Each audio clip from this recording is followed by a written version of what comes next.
Hi எல்லாருக்கும் வணக்கம். இன்றைக்கி நாம் பார்க்க போகிறது ரொம்ப ரொம்ப அழகான ஒரு பேக் நெக் டிசைன். அதே சமயம் ரொம்ப ஈஸியாக தைக்கிறதுக்கான ஒரு டிசைன் தான் இது. வாங்க நம்ம பார்க்கலாம். இப்போ நீங்கள் எந்த அளவுக்கு மெஷர்மெண்ட் எடுத்து கழுத்து வெட்டியிருக்கீங்களோ அந்தளவுக்கு நீங்கள் வெட்டிக்கோங்க. அந்தந்த சைஸுக்கு ஏற்ற மாதிரி மாறும் இல்லையா? இது நான் நார்மலாக இருக்கிற ஒரு ப்ளவுஸ் தான். உங்களோட ஷேப்புக்கு ஏற்ற மாதிரி நீங்கள் கழுத்தை மட்டும் கட் பண்ணிக்கிட்டு, இப்போ நான் வச்சுருக்கிறது கேன்வாஸு. ப்ளவுஸு லைனிங் வெட்டுவீங்க இல்லையா? அப்போவே கேன்வாஸையும் நம்ம வெட்டிக்கிடலாம். வெட்டிட்டு இந்த மாதிரி நம்ம டிசைன் மேக் பண்ணலாம். வாங்க இப்போ பார்ப்போம். சாரியோட கிளாத் இருக்கு இல்லையா? சாரியோட கிளாத்தை நான் கொஞ்சம் நீட்டமாக வெட்டிட்டு அதை ரெண்டாக மடித்து இடையில தையல் போட்டு இந்த கேன்வாஸ் வச்சு நான் அடிச்சுக்கிறேன். ஃபஸ்ட்டு நம்ம இது மாதிரி அயர்ன் பண்ணிக்கிறணும். எக்ஸஸாக இருக்கிறதெல்லாம் நம்ம கட் பண்ணி விட்டுட்டு நம்ம மடக்கி அடிக்க போகிறோம். நீங்கள் பார்த்தீங்கன்னா நான் எந்த மாதிரி தைக்கிறேன் அப்படிங்கிறத நீங்கள் பார்க்கும்போது உங்களுக்கு புரியும். அந்த ஓரத்திலே தான் நம்ம தையல் போடணும்.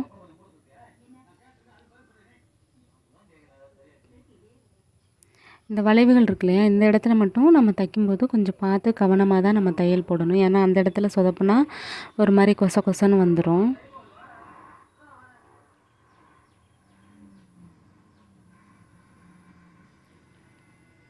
கொஞ்சம் ஓரமாக நிதானமாக நம்ம தையல் போடும்போது ரொம்ப அழகாகவே நம்ம இந்த தையல் போட்டு முடிச்சிடலாம்.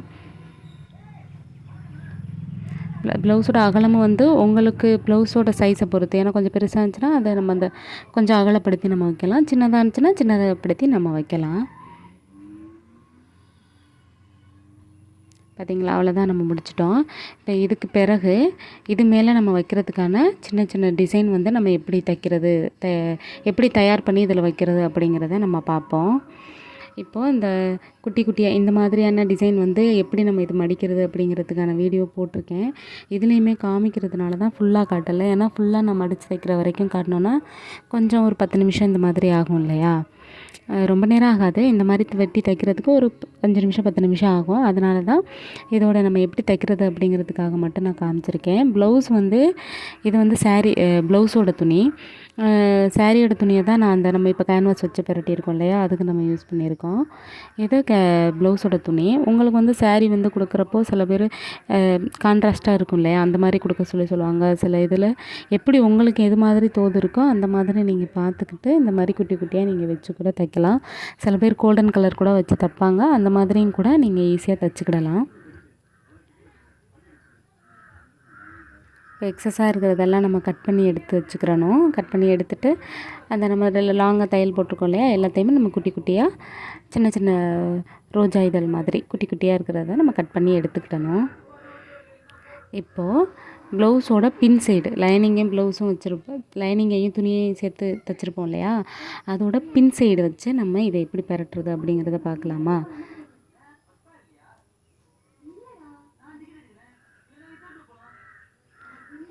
ரொம்ப ரொம்ப ரொம்ப ஈஸியாக இருக்கும். இப்போ பின் சைடு நான் சொன்னேன் இல்லையா? பின் சைடு வச்சு நம்ம தையல் போடணும். கரெக்டாக இருக்கும். ஏன்னா நம்ம லைனிங்கும் கேன்வாஸும் ஒன்றா தான் வச்சு தைக்க போகிறோம். கேன்வாஸ் இழுக்கிறது அந்த மாதிரியெல்லாம் ஆகாது. எந்த மாதிரி நம்ம வெட்டியிருக்கிறோமோ அந்த மாதிரி அந்த சேஃப்லேயே தான் இருக்கும் கேன்வாஸு.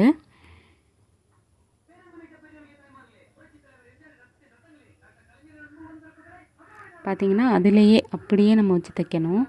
1/4 இன்ச்சுனா 1/4 இன்ச்சு தான். அந்த மாதிரி தான் நம்ம தைக்கணும்.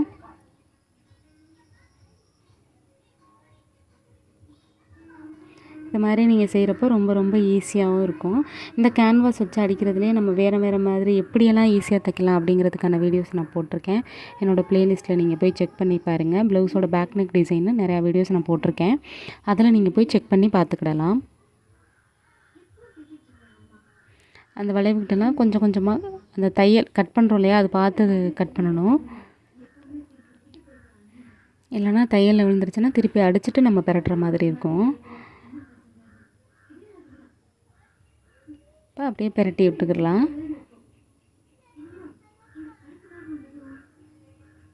இப்போ பாருங்கள், ரொம்ப ரொம்ப ஈஸியான ஒரு டிசைன். நம்ம எவ்வளோ ஈஸியாக தைக்கிறோம் பார்த்தீங்களா?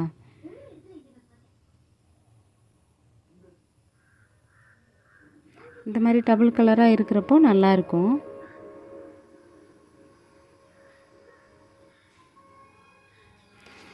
பார்க்குறதுக்கே நல்லா இருக்குல்ல, கான்ட்ராஸ்ட்டாக இருக்கிற மாதிரி அழகாக இருக்குது இல்லையா? இந்த மாதிரியான கலர் கொடுத்து நம்மளை டிசைன் வைக்க சொன்னால் நமக்கு ஈஸியாக இருக்கும். சில பேர் ஒரே மாதிரி கலரை கொடுத்து டிசைன் வைங்கன்னா எதுவும் ஒரு ரெஃபரன்ஸ்க்காவது இந்த மாதிரி தைங்க அந்த மாதிரி தைங்கன்னு சொன்னால் நம்ம ட்ரை பண்ணி கண்டிப்பாக அதே மாதிரி தைச்சி கொடுத்துடலாம். ஆனால் எதுவுமே இல்லாமல் சும்மா தைங்க இதில் லேஸும் வைக்கக்கூடாதுங்கிறாங்க. லேஸ் இல்லாமல் எப்படி டிசைன் தைக்கிறதுன்னு எனக்கு தெரியலை. தைக்கலாம், நம்ம அந்தளவுக்கு எஃபோர்ட் போட்டு பைப்பிங்லாம் போட்டு உருட்டி அடித்து தைக்கிறதுக்கு அந்த அமௌண்ட்டு கொடுப்பாங்களோ அதுவும் தரமாட்டாங்க. என்ன பண்ணுறது, டைலர்னாலே இதெல்லாம் நம்ம சந்திக்கிற மாதிரி தான் இருக்குது. இப்போ அதோட நம்ம மடக்கி அடிச்சுட்டு அது மேலே இன்னொரு தையல் போட்டுக்கிடலாம். சில பேருக்கு இப்படியே பிடிச்சிருக்குனாலும் இப்படியே நீங்கள் கொடுத்துடலாம். அது மேலே மட்டும் லேஸ் வச்சு அடித்து கொடுத்துட்டு நீங்கள் முடிச்சு விட்டுறலாம். அதுக்கும் பார்க்குறதுக்கும் அழகாகத்தான் இருக்கும். இப்போ நம்ம கட் பண்ணி வச்சுருக்கோம் இல்லையா குட்டியாக, அதையெல்லாம் இதில் ப்ளேஸ் பண்ண போகிறோம். இந்த வீடியோ கொஞ்சம் பெரிய வீடியோ தான், நான் ஒரு 10 நிமிஷத்தில் கொடுத்துருக்கேன். ஏன்னா ரொம்ப லாங்காக போனால் நீங்கள் பார்க்க மாட்டேங்கிறீங்க. அதனால் குட்டியாக கொடுத்து கொஞ்சம் என்னால் முடிஞ்ச அளவுக்கு எந்த அளவுக்கு எடிட் பண்ணி உங்களுக்கு புரிகிற மாதிரி எந்த அளவுக்கு எதையும் மிஸ் பண்ணாமல் காட்ட முடியுமோ அந்தளவுக்கு இதில் நான் ட்ரை பண்ணியிருக்கேன்னு நம்புகிறேன். எப்படி இருக்குன்னு நீங்கள் பார்த்துட்டு சொன்னீங்கன்னா இனிமேல் இந்த மாதிரி ரொம்ப ரொம்ப லாங்காக வீடியோ போடாமல் கொஞ்சம் இந்த மாதிரியாகவே நான் கொஞ்சம் ஷார்ட்டாக போடுறதுக்கு நான் ட்ரை பண்ணி நான் கண்டிப்பாக வீடியோஸ் எல்லாமே நான் போடுவேன்.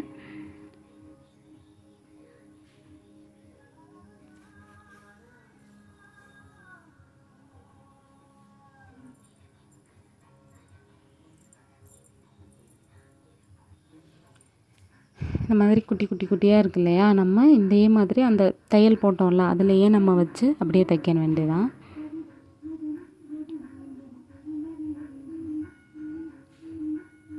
ஒரு பிகினர்ஸ் கூட இந்த டிசைன் நீங்கள் ட்ரை பண்ணி பார்க்கலாம்.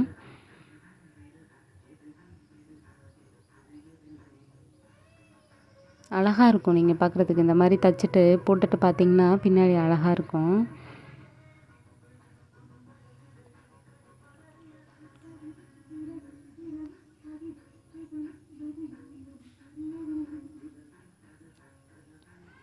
அவ்வளோ அழகாக நம்ம சீக்கிரமே இந்த டிசைன் முடிச்சிட்டோம் பார்த்தீங்களா? இந்த மாதிரி நிறையா இது நீங்கள் வெட்டி வச்சுக்கிட்டீங்க அப்படின்னா, வெட்டி நீங்கள் தைச்சி வச்சுட்டீங்க அப்படின்னா இந்த மாதிரி தைக்கையில் ஈஸியாக இருக்கும். ஒரு கால்குலேட் பண்ணிவிட்டு இந்த மாதிரி குட்டியாக இது இவ்வளவுக்கு இது தான் வரும் அப்படின்னு நீங்கள் தைச்சிக்கிட்டிங்கன்னா ஈஸியாக இருக்கும். இப்போ எக்ஸஸாக இருக்கிறது எல்லாமே நம்ம கட் பண்ணி விட்டுட்டு இது மேலே லேஸ் வச்சு தைக்க போகிறோம். இப்போ பாருங்கள், இது வந்து க்ரீன் கலர் உள்ள தைச்சிருக்கோம் இல்லையா, அதனால் எனக்கு க்ரீன் கிடச்சிச்சு, நான் க்ரீன் வாங்கி வச்சுட்டேன். சில இதில் சேரீயில் வந்து அந்த ஜரியை வந்து சில்வர் ஜரியெல்லாம் இருக்கும். சில்வர் ஜரி காப்பர் ஜரி இருந்துச்சுன்னா அந்த கலரில் தான் வாங்கி நம்ம வைக்கணும்.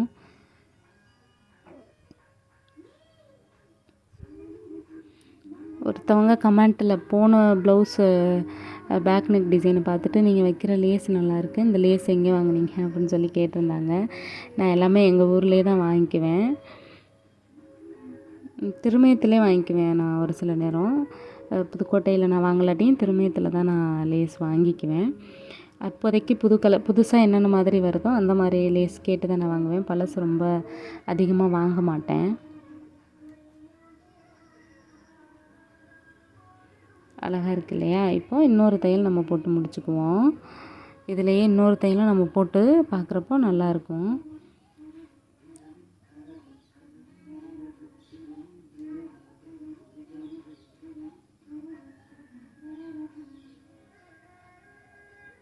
ஏன்னா நம்ம ஒரு தையலோடு விட்டால் அது தூக்குன மாதிரி இருக்கும். அதனால் இன்னொரு தையல் போட்டு அமுக்கு தையல் மாதிரி போட்டு அப்படியே வச்சா தான் அது ஒரு செட்டிலாக பார்க்குறதுக்கு அழகாகவும் இருக்கும். அவ்வளோதான், நம்ம இந்த ப்ளவுஸோட டிசைன் முடிச்சிட்டோம். அடுத்து ஷோல்டர் நம்ம ஜாயின் பண்ணிவிட்டு நீங்கள் ப்ளவுஸை ஃபுல்லாக முடிச்சுக்கலாம். பார்த்திங்களா, ரொம்ப ரொம்ப அழகாக ஈஸியாகவே இதை நம்ம தைச்சி முடிச்சு. ஹாய், எல்லாருக்கும் வணக்கம். இன்றைக்கி நாம் பார்க்க போகிறது ஒரு பாவாடை சட்டையோட ஃப்ரண்ட் நெக் டிசைன் எப்படி பார்க்குறது அப்படிங்கிறத, அந்த சட்டையோட முன்னாடி உள்ள நெக் எப்படி நம்ம தைக்க போகிறோம் அப்படிங்கிறதுக்கான வீடியோ தான் இன்றைக்கி நம்ம பார்க்க போகிறோம். இதை வந்து நீங்கள் சுடிதாரில் கூட தைக்கலாம். இது வந்து ரொம்ப குட்டி பொண்ணு அப்படிங்கிறதுக்காண்டி நான் எடுத்திருக்க மெஷர்மெண்ட்டு, கழுத்தோட அகலம் வந்து 1.5 இன்ச் தான் எடுத்திருக்கேன். கீழே வந்து 4.5 எடுத்திருக்கேன். ஏன்னா அது சின்ன பொண்ணு இல்லையா, அதனால் நான் அந்த மாதிரி அளவு எடுத்திருக்கேன். உங்களுக்கு எந்த மாதிரியான அளவு வேணுமோ அதுக்கேற்ற மாதிரி எடுத்துக்கிட்டு இதோட அந்த டிசைனோட அகலம் வந்து 2 இன்ச்சுக்கு நான் எடுத்துக்கிறேன். இப்போ நான் என்ன பண்ணுறேனோ அது மாதிரி நீங்களும் பண்ணுங்கள். இது வந்து நம்ம இது வந்து ரொம்ப ரொம்ப ஈஸியாக இருக்கும். அதே சமயம் பார்க்குறதுக்கு ரொம்ப ஒரு நீட்டான ஒரு பாவாடை சட்டையாக இருக்கும். இது எப்படி நம்ம ரொம்ப சிரமமா நினைக்காம ஈஸியாகவே இந்த மாதிரி கேன்வாஸ் வச்சு தைக்கும்போது ரொம்ப ரொம்ப ஈஸியாக இருக்கும். இப்போ நான் 2 இது நான் ட்ரை பண்ணி பார்த்தேன். அது ரொம்ப நீளமாக இருக்கும் சரிங்களா? அந்த பாவாடை சட்டையோட அந்த அதாவது அந்த சட்டையோட நீளம் எவ்வளோ இருக்குமோ, அந்த அளவுக்கு நீங்கள் ஒரு மெஷர்மெண்ட் எடுத்துக்கிட்டு, அதுக்கு வச்சா எவ்வளவுக்கு நல்லா இருக்குமோ, அதை மட்டும் நீங்கள் எடுத்துகிட்டு பாருங்கள். இப்போ நான் இது தைச்சதுக்கப்புறம் கடைசியாக நீங்கள் பார்த்தீங்கன்னா, இது ரொம்ப ரொம்ப அழகா இருக்கும். இது வந்து ஒரு புடவையோட முந்தியை வந்து நான் சட்டையாக தைக்கிறேன். அந்த சாரீ கலர் வந்து க்ரீன் கலரு, முந்தி வந்து ரெட் கலரு. ஸோ நம்ம வந்து இப்போ வந்து டிசைன் எதில் தைக்க போகிறோம் அப்படின்னு நீங்கள் பார்த்தீங்கன்னாக்கா, அந்த க்ரீனில் தான் நம்ம வந்து டிசைன் வைக்க போகிறோம். அந்த சாரியோட முந்தி வந்து ரெட்டாக இருக்கா, டிசைன் வந்து க்ரீனில் வைக்கிறதுனால அதில் வைக்கிற பாம்பாம் வந்து ரெட்டில் வச்சா நல்லாயிருக்கும் அப்படிங்கிறதுக்காக நான் ரெட் கலர் கிளாத்தில் எடுத்து நான் இந்த மாதிரி பாம்பாமுக்காக நான் ரெடி பண்ணிகிட்ருக்கேன். உங்களுக்கு எந்த அளவுக்கு வேணுமோ நெருக்கமாக வேணும் அப்படின்னா நீங்கள் நெருக்கமாக வச்சுக்கலாம். இல்லை 2 அப்படியே பேராக வைக்கிறனாலும் நம்ம வச்சுக்கிறலாம். இல்லை ரொம்ப தள்ளி தள்ளி வைக்கிறேன் அப்படிங்கிறதுனாலையும் நீங்கள் வச்சுக்கிறலாம். ஆனால் இந்த மாதிரி டிசைன் தைக்கும்போது பார்க்குறதுக்கு ரொம்ப ரொம்ப சூப்பராக இருக்கும். அவ்வளோதான், ஃபுல்லாக நம்ம முடிச்சுட்டு இதையெல்லாம் நம்ம ரெடி பண்ணி வச்சுக்கிட்டு இந்த டிசைன் நம்ம தைக்க ஆரம்பித்தோம்னா சீக்கிரமே நம்ம தைச்சிடலாம். இப்போ உங்களுக்கு ஒரே கிளாத்தாக இருக்கும் இல்லையா, அதில் வந்து பாம்பாம் வைக்கிறது கொஞ்சம் சிரமம். அதனால் நான் இப்போ என்ன பண்ணுறேன் அப்படின்னா, சென்டரை வந்து 2ஆக கட் பண்ணிவிட்டு, இப்போது நம்ம கட் பண்ணி ரெடி பண்ணி வச்சுருக்கோம் இல்லையா பாம்பாம, அதை வந்து இதில் ஒன்று ஒன்றா நம்ம எப்படி வைக்கிறது அப்படிங்கிறத பார்க்குறோம். கிட்டத்தட்ட நம்ம எல்லாமே ரெடி பண்ணிவிட்டு அதுக்கு பிறகு தான் கேன்வாஸ் வச்சு நம்ம கேன்வாஸில் வச்சு நம்ம எல்லாம் முடிச்சிட்டோம் அப்படின்னாலே இந்த டிசைன் ஓவரால் வந்து சீக்கிரமே முடிஞ்சிடும். இது வந்து நீங்கள் வந்து சுடிதாருக்கு ஏதாவது ஒரு அம்பர்லா கட்டு அந்த மாதிரி இருக்கு இல்லையா, அதுக்கெல்லாம் ஃப்ரண்ட்டில் வந்து நீங்கள் இந்த மாதிரி யூஸ் பண்ணலாம். இல்லை ப்ளவுஸில் கூட பின்னாடி இது மாதிரி பண்ணாட்டியும் இது மாதிரி கொஞ்சம் நீங்கள் டெவலப் பண்ணி நீங்கள் பண்ணலாம். இப்போ பாருங்கள், நான் ஒன்று ஒன்றா கொஞ்சம் நெருக்கமாக தான் வைக்கிறேன்.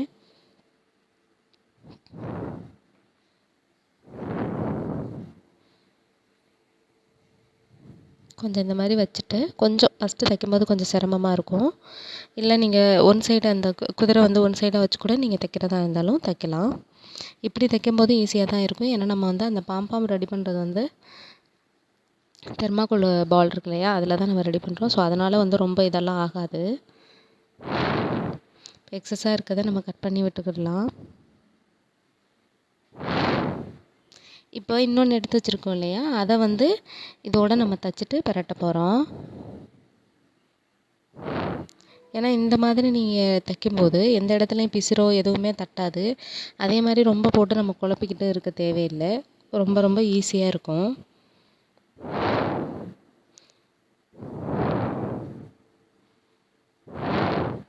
இப்போ மேலே ஒரு அமுக்கு தையல் போட்டுக்கோங்க. பாருங்கள் எவ்வளோ அழகாக இருக்குது பார்த்தீங்களா? இதுக்காக தான் சென்டரில் நம்ம இது மாதிரி தைக்கிறது.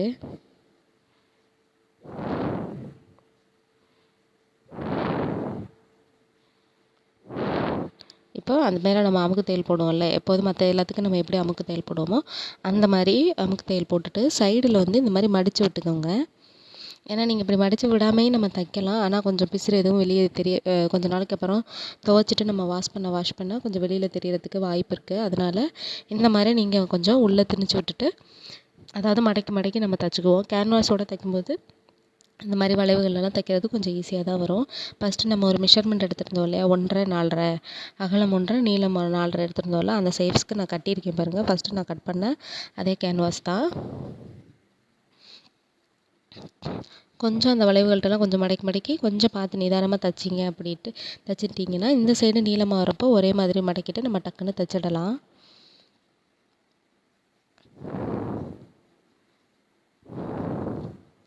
பாருங்கள் எவ்வளோ அழகாக சிம்பிளாக நம்ம முடிச்சிட்டோம் பார்த்தீங்களா? அடுத்து வந்து சட்டை, அதாவது நம்ம எதை நம்ம டிசைன் பண்ண போகிறோம், அந்த பாவாடை சட்டைன்னு சொன்னேன் இல்லையா, அதோட ஷர்ட்டு தான் நம்ம வந்து இப்போ தைக்க போகிறோம். இந்த மாதிரி நம்ம ஏற்கனவே வெட்டி வச்சுருக்குறோம். அந்த மெஷர்மெண்ட் எந்த அளவுக்கு நம்ம மெஷர்மெண்ட் வெட்டி வச்சுருக்கோமோ அந்தளவுக்கு நம்ம வெட்டி வச்சுருக்குறோம். அதில் வந்து ஃபுல்லாக நம்ம ஒரு தையல் போட்டுக்கிறணும். உள்பக்கத்தை வச்சு வெளிப்பக்கம் வெளியில் தெரியிற மாதிரி நம்ம வந்து உள்ளார வச்சு இது மாதிரி நம்ம தச்சுக்கிறலாம். தச்சுட்டு தான் நம்ம கேன்வாஸை வச்சு நம்ம பரட்ட போகிறோம். உங்களுக்கு இப்போ பார்க்கும்போதும் ரொம்ப ஈஸியாக இருக்கும்.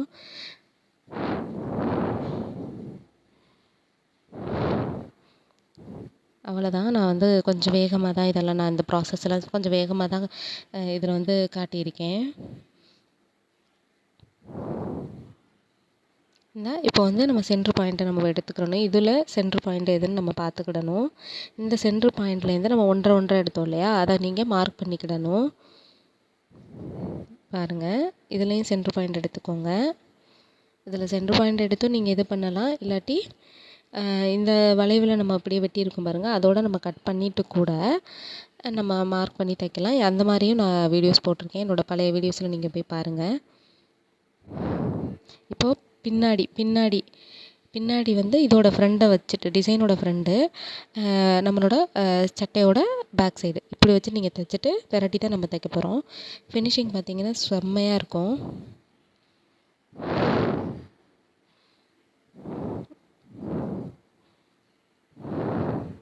பாருங்கள், ரொம்ப ரொம்ப ஈஸியாக இதை விட கிளியராக சொல்ல முடியுமான்னு எனக்கு தெரியலை. அதாவது காட்ட முடியுமா அப்படின்னு எனக்கு தெரியலை.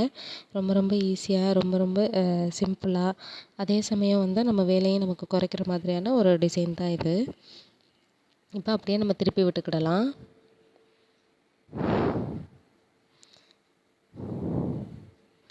பார்த்துக்கோங்க. இப்போ திருப்பிட்டு நம்ம அது மேலே ஒரு தையல் போட்டுக்கிடுவோம். எல்லாத்துக்குமே நான் க்ரீன் கலர் நூல் தான் யூஸ் பண்ணியிருக்கேன். நூல் வந்து கொஞ்சம் பார்த்து தைங்க. கலர் நூல் போட்டால் ஒரு தையல் தானே, அதனால் என்னன்னு மட்டும் பார்க்காதீங்க. அந்த கலர் நூல் அடிக்கும்போது தான் இந்த டிசைன் வந்து ஃபுல்ஃபில்லாகவே இருக்கும். இப்போ நம்ம இந்த கழுத்து முடிச்சிட்டோம். பார்த்திங்களா எவ்வளோ நீட்டாக, எந்த இடத்துலையுமே பிசுறு இல்லாமல் எவ்வளோ ஒரு அழகாக இருக்குது பார்த்திங்களா. இப்போது இந்த சைட்லலாம் நம்ம ஒரு தையல் போட்டுக்கிறணும். என்னோடய எல்லா வீடியோவும் நீங்கள் கண்டிப்பாக பாருங்கள். எல்லாத்துலேயுமே இதே மாதிரி நான் எவ்வளோ ஈஸியாக நம்ம தைக்கலாம், எவ்வளோ சிம்பிளாக நம்ம தைக்கலாம், அதே சமயம் சீக்கிரம் நம்மளால் முடியும், எல்லா வீடியோஸுமே நான் போட்டிருக்கேன். என்னோடய வீடியோஸ் எல்லாமே நீங்கள் ப்ளேலிஸ்ட்டில் இருக்குது, நீங்கள் போய் செக் பண்ணிக்கோங்க. எவ்வளோ அழகாக இருக்குது பாருங்கள். இதை நீங்கள் வந்து சுடிதாரில் ட்ரை பண்ணலாம். குர்த்தி மாதிரி தைக்கிறீங்க அப்படின்னா அதில் ட்ரை பண்ணலாம். அம்பர்லா கட் சுடிதார் அந்த மாதிரி கூட நீங்கள் எல்லாத்துலேயும் ட்ரை பண்ணலாம். என்னோடய வீடியோஸ் எல்லாம் பிடிச்சிருந்தா ஷேர் பண்ணுங்கள், லைக் பண்ணுங்கள், சப்ஸ்கிரைப் பண்ணுங்கள். தேங்க்யூ.